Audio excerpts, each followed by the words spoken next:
En un episodio que duró apenas 30 segundos, el eurodiputado Alvise Pérez se convirtió en el foco de atención del Parlamento Europeo al exponer a Irene Montero, la exministra de Igualdad de España, y cuestionar de manera incisiva y contundente las políticas que ella ha implementado durante los últimos 4 años en el gobierno español. Desde el primer instante de su intervención, Pérez se dirigió a Montero con un tono firme, directo y con una claridad poco habitual en el ámbito político. Su objetivo no era solo criticar, sino también poner en tela de juicio la validez de todo un sistema de políticas que, según él, no han logrado los resultados prometidos y han resultado más perjudiciales que beneficiosas. Su discurso, tan conciso como eficaz, consiguió no solo cuestionar la legitimidad del movimiento feminista radical que Montero y su equipo han impulsado desde el Ministerio de Igualdad, sino también destapar lo que, según Pérez, son los intereses económicos y políticos de diversos organismos que se han beneficiado de estas políticas bajo el amparo de la lucha por la igualdad de género.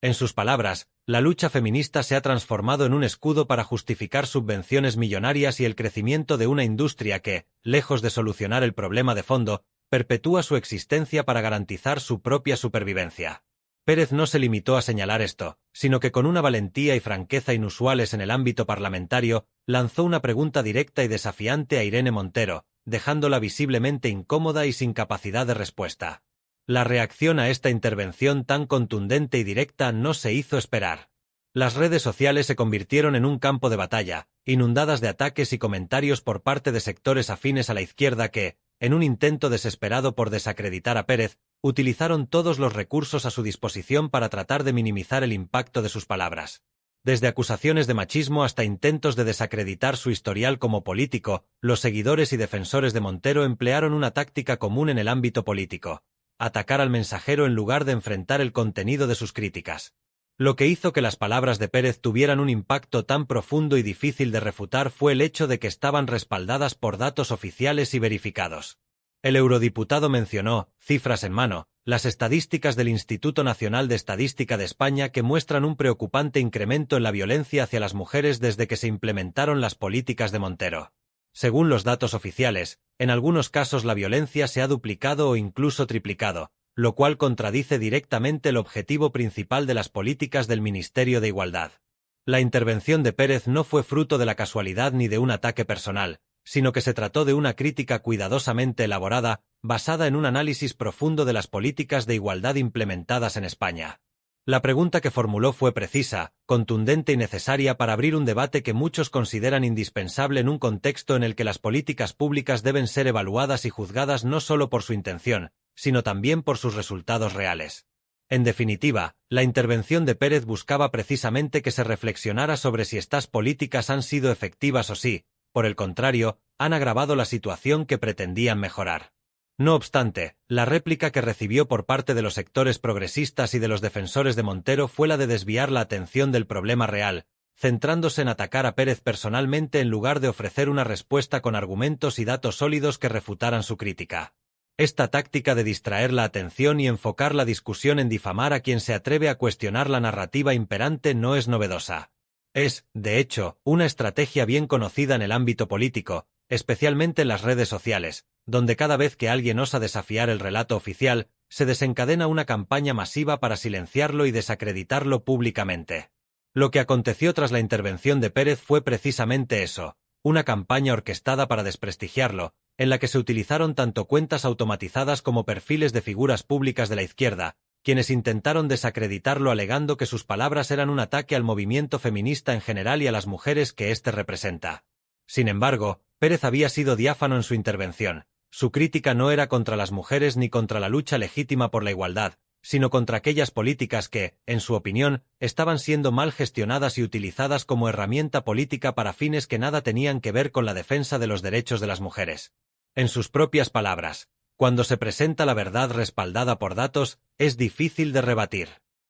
Esto quedó patente al observar la falta de respuesta coherente y fundamentada por parte de sus oponentes. Los datos estaban ahí, las estadísticas oficiales lo respaldaban, y la falta de resultados positivos era evidente, pese a los intentos de maquillar la realidad con discursos vacuos y retóricas que apelan a la emoción más que a la razón. Por otro lado, no es la primera vez que Pérez afronta este tipo de campañas en su contra. A lo largo de su carrera política, ha sido conocido por su osadía al hablar de temas controvertidos y al desafiar abiertamente a figuras públicas y políticas que considera que no están cumpliendo con sus responsabilidades de manera efectiva. Esto le ha valido tanto el respeto de muchos como la animadversión de otros, especialmente aquellos que se sienten incómodos con su estilo directo y su capacidad para cuestionar de manera frontal las políticas que considera erróneas. La polémica generada tras su intervención en el Parlamento Europeo es un claro reflejo de cómo, en la actualidad, el debate político se ha convertido en una guerra de narrativas, donde quienes controlan el discurso buscan acallar a quienes se atreven a cuestionar,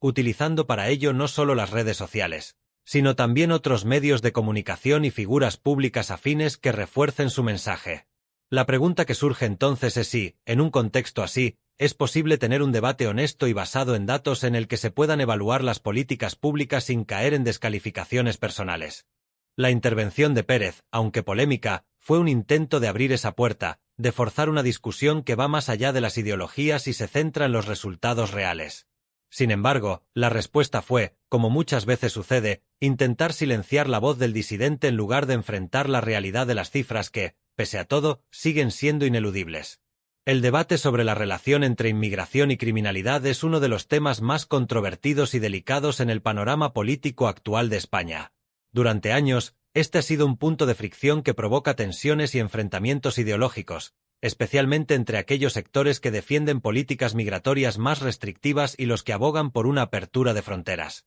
Sin embargo, más allá de las posturas ideológicas, los datos oficiales muestran un panorama que muchos prefieren ignorar o minimizar: el aumento alarmante de delitos cometidos proporcionalmente por inmigrantes. Un fenómeno que se manifiesta con estadísticas inequívocas y contundentes, pero que determinados sectores políticos, particularmente aquellos afines a la izquierda, intentan encubrir o disfrazar mediante retóricas vacuas que pretenden desviar la atención de la realidad numérica. En los últimos años, el arribo de inmigrantes irregulares a España ha experimentado un incremento superior al 100%, un aumento que ha suscitado inquietud en diversos ámbitos de la sociedad, especialmente en aquellos que temen un impacto adverso en la seguridad y la cohesión social del país. Las medidas adoptadas por el actual presidente del Gobierno, Pedro Sánchez, han sido objeto de severas críticas en este contexto, ya que se han centrado no solo en permitir la entrada de estas personas, sino en acelerar procesos de naturalización que, según sus detractores, se están llevando a cabo de manera precipitada y sin las garantías necesarias.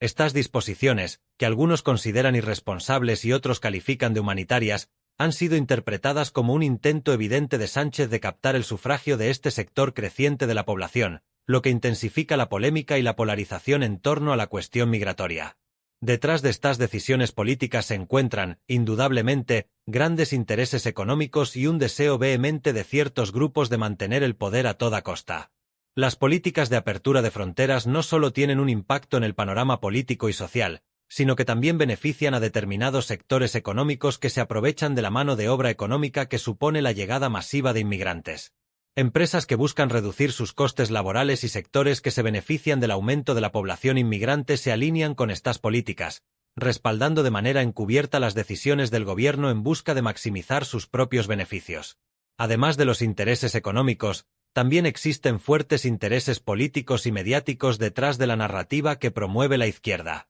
Las organizaciones y grupos afines al gobierno de Sánchez, que se autoproclaman defensores de los derechos de los inmigrantes y las minorías, han construido un discurso basado en el victimismo y en la supuesta protección de los derechos humanos. No obstante, muchas veces estas organizaciones dependen de manera directa de las subvenciones y apoyos gubernamentales que se obtienen al alinearse con esta narrativa. Cuando alguien se atreve a exponer las posibles contradicciones de este sistema, el aparato mediático y político se moviliza de inmediato para desacreditarlo, tachándolo de enemigo de los derechos humanos o xenófobo que atenta contra la convivencia y la paz social. Esta reacción automática, que busca acallar cualquier crítica que cuestione las políticas oficiales, no es fortuita. Demuestra que tras el discurso progresista y la aparente preocupación por los derechos de las minorías, se oculta el temor a perder privilegios y poder, que sigue siendo el motor de muchas de las acciones de estos grupos. El aparato mediático, compuesto por numerosos medios de comunicación que dependen en gran medida de la financiación gubernamental o de las alianzas con estos grupos políticos, desempeña un papel crucial en este proceso, ya que se encarga de difundir una versión única de la realidad, tratando de imponer una narrativa que obstaculiza cualquier tipo de cuestionamiento o debate serio sobre los verdaderos efectos de las políticas migratorias. La estigmatización de quienes se atreven a elevar su voz en contra de este sistema es una estrategia meticulosamente orquestada que se reitera cada vez que alguien desafía la narrativa oficial. En lugar de abordar las problemáticas reales que la inmigración masiva e incontrolada puede ocasionar, se opta por arremeter contra los mensajeros y por forjar una imagen distorsionada de la realidad, en la que todo aquel que no comulga con las ideas progresistas es presentado como una amenaza para el bienestar común. Este enfoque no solo obstaculiza un debate constructivo, sino que también ahonda la brecha en la sociedad, generando una polarización que dificulta cada vez más alcanzar consensos que realmente aborden las inquietudes de los ciudadanos. Las estadísticas sobre criminalidad y delincuencia vinculadas a la inmigración, por ejemplo, se encuentran disponibles en informes oficiales, pero rara vez se discuten abiertamente en los medios dominantes. Esto se debe a que reconocer un problema implicaría cuestionar las políticas de apertura y de nacionalización acelerada, lo que podría perjudicar la imagen del gobierno y de las organizaciones que lo respaldan. Así, se perpetúa un sistema en el que la información se manipula para mantener la narrativa conveniente, en la que la inmigración es siempre positiva y beneficiosa, sin importar las cifras que indiquen lo contrario. Incluso cuando las estadísticas revelan un incremento significativo de ciertos delitos en zonas específicas del país, especialmente en aquellas donde se ha producido un mayor asentamiento de inmigrantes irregulares, se recurre a eufemismos o se culpa a factores externos para evitar poner en tela de juicio las decisiones tomadas desde el gobierno. La realidad es que, mientras se mantiene este discurso, las consecuencias de estas políticas las sufren principalmente las clases trabajadoras, que observan cómo sus barrios se transforman y cómo la inseguridad aumenta sin que se adopten las medidas adecuadas para abordar la situación. A pesar de esto, cualquier voz que intente señalar estos problemas es rápidamente acallada o etiquetada de racista, xenófoba o alarmista.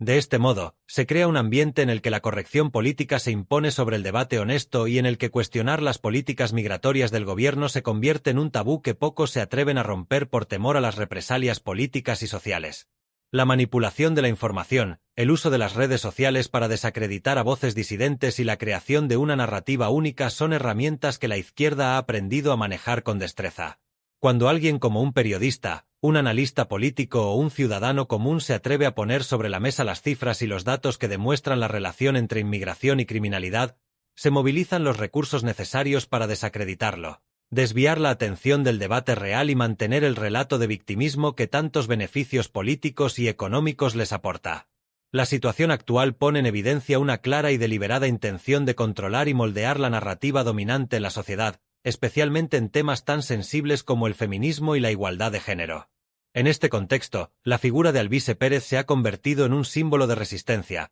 un individuo que con valentía y sin miedo a las consecuencias ha decidido desafiar públicamente esa narrativa hegemónica que muchos consideran intocable. La reacción masiva y casi instantánea que se generó ante su intervención en el Parlamento Europeo demuestra que la fragilidad del movimiento feminista radical es mucho mayor de lo que se pensaba. Sus defensores se han visto obligados a reaccionar con celeridad, tratando de neutralizar a cualquier precio el impacto de sus palabras, lo que evidencia la preocupación que existe en ciertos sectores por mantener un control absoluto del discurso público. La intervención de Pérez desencadenó una controversia comparable a abrir una caja de Pandora que muchos preferirían mantener sellada. Al exponer las incongruencias de las políticas impulsadas por Irene Montero, reveló una serie de contradicciones que no solo afectan la credibilidad del movimiento feminista radical, sino que también evidencian las deficiencias estructurales y los intereses velados detrás de estas medidas. En lugar de abordar y enfrentar estas inconsistencias mediante un debate serio y fundamentado,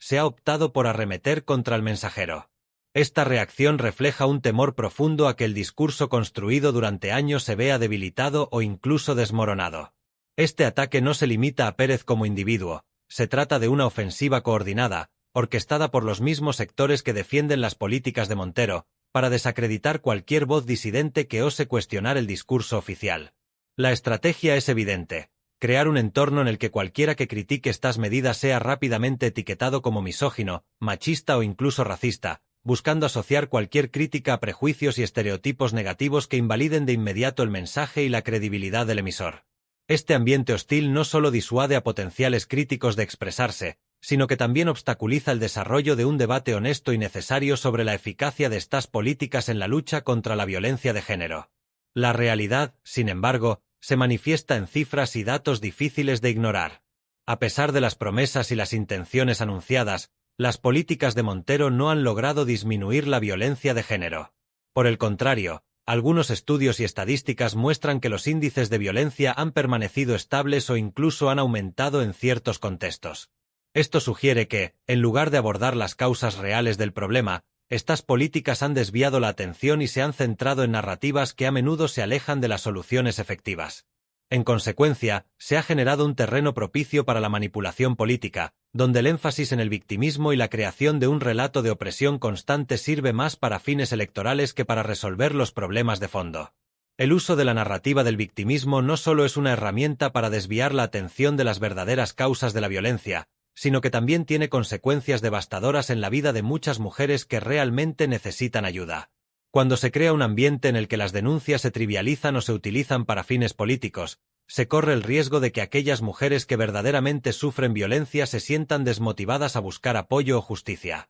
El temor a que sus casos no se tomen en serio o a ser vistas como parte de un sistema manipulado por intereses externos puede hacer que muchas mujeres decidan no denunciar o no buscar la ayuda necesaria. Este es un efecto colateral extremadamente grave que surge de un enfoque que, en lugar de centrarse en la justicia y en la búsqueda de una igualdad real y efectiva, se dedica a construir narrativas que perpetúan una imagen de confrontación y división. Por otro lado, el incremento en el número de denuncias falsas es otro de los problemas que ha surgido como resultado de estas políticas. En un entorno en el que cualquier acusación puede ser vista como verdad absoluta sin un proceso riguroso de investigación y verificación, se genera una cultura de desconfianza que desvirtúa el verdadero objetivo de las leyes de protección a las mujeres. El sistema que debería funcionar para amparar a las víctimas reales y garantizar que reciban el apoyo que necesitan se ve saturado por denuncias que no siempre corresponden a casos de violencia genuina.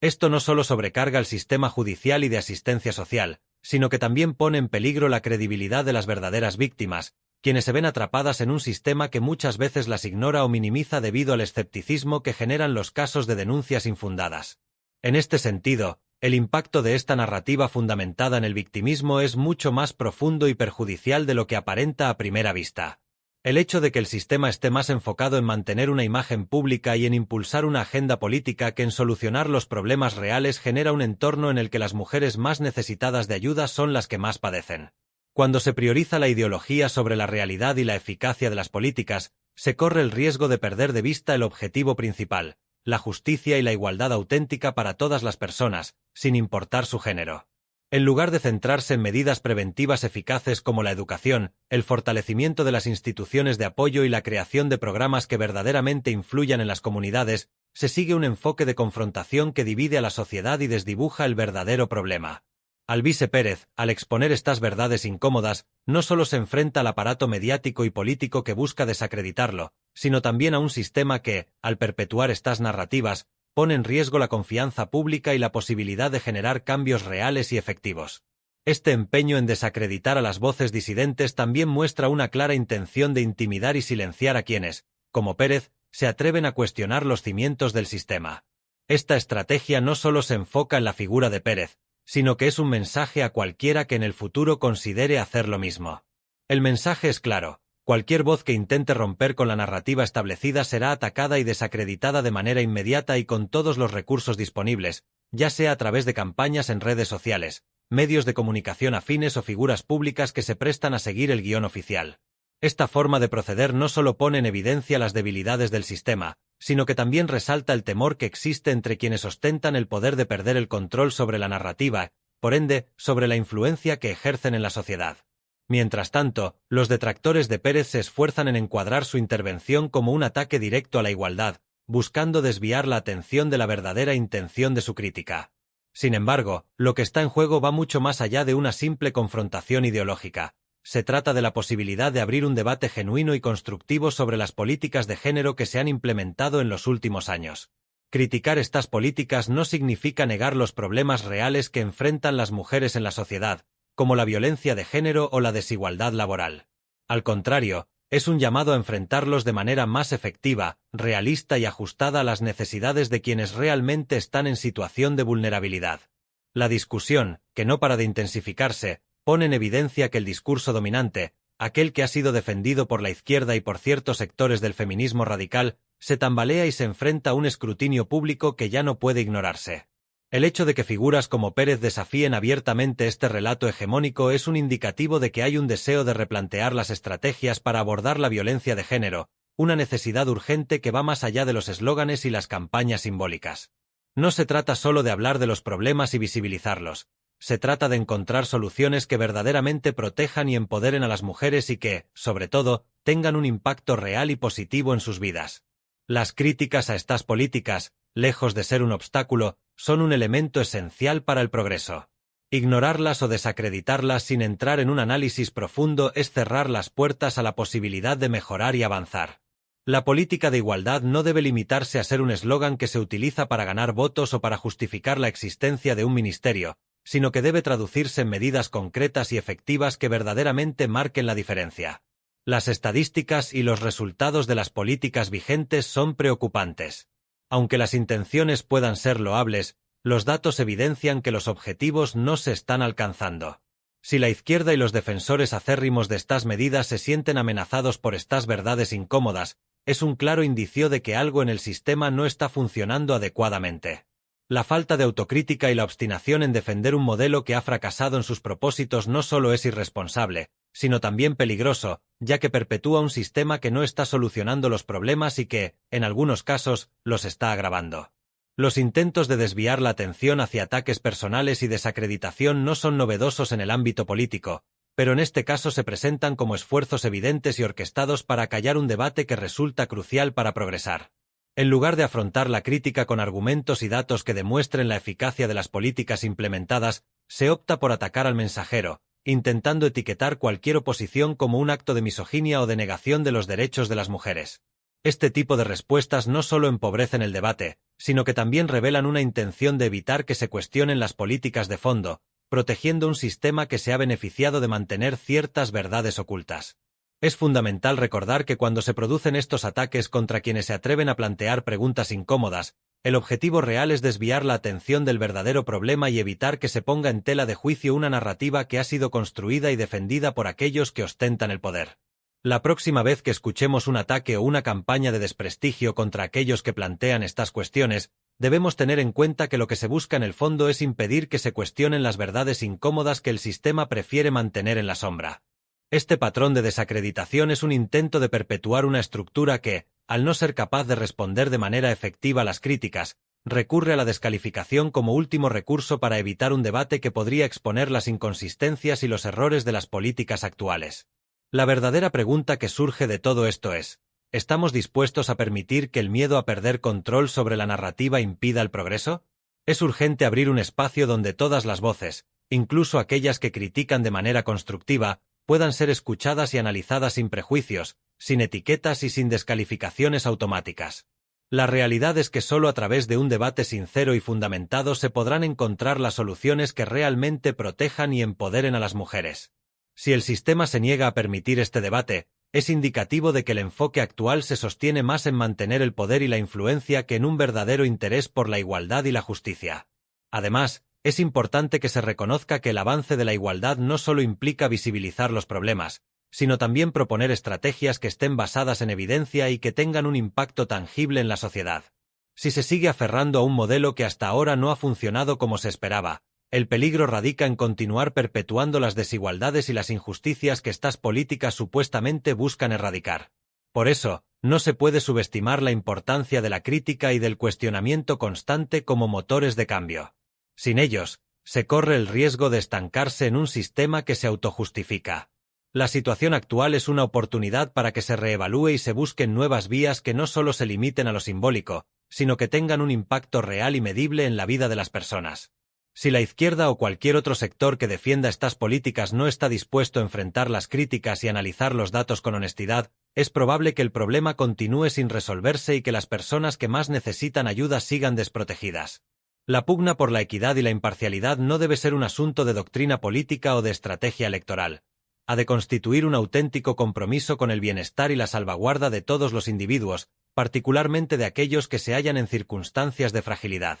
En este contexto, es imperativo que todos los actores implicados en la discusión, sin importar su orientación ideológica, estén predispuestos a aceptar el escrutinio y a reconsiderar incluso aquellas medidas que en su momento defendieron con ahínco. La verdadera equidad y la justicia social se logran cuando existe la apertura suficiente para evaluar, enmendar y perfeccionar las políticas conforme a los efectos conseguidos, y no meramente según las intenciones que se tuvieron al ponerlas en práctica. Este enfoque requiere una disposición constante al aprendizaje y a la adaptación, reconociendo que el camino hacia una sociedad más justa es un proceso continuo de mejora y ajuste. No olvides darle me gusta a este vídeo y suscribirte al canal si aún no lo has hecho, para seguir informado de todas las novedades políticas. Tu apoyo es esencial para continuar compartiendo análisis y noticias de actualidad política.